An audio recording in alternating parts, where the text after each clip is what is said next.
You ask Tiger to solve. This deals with linear equations with one unknown. The final result is x equals 6. Let's solve it step by step. Simplify the expression. Expand the parentheses. Simplify the arithmetic. Group like terms. Combine like terms. Group all x terms on the left side of the equation. Subtract 3x from both sides.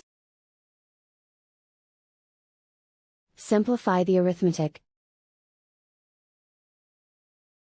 Group like terms. Simplify the arithmetic. Convert the x into a positive number. Multiply both sides by -1.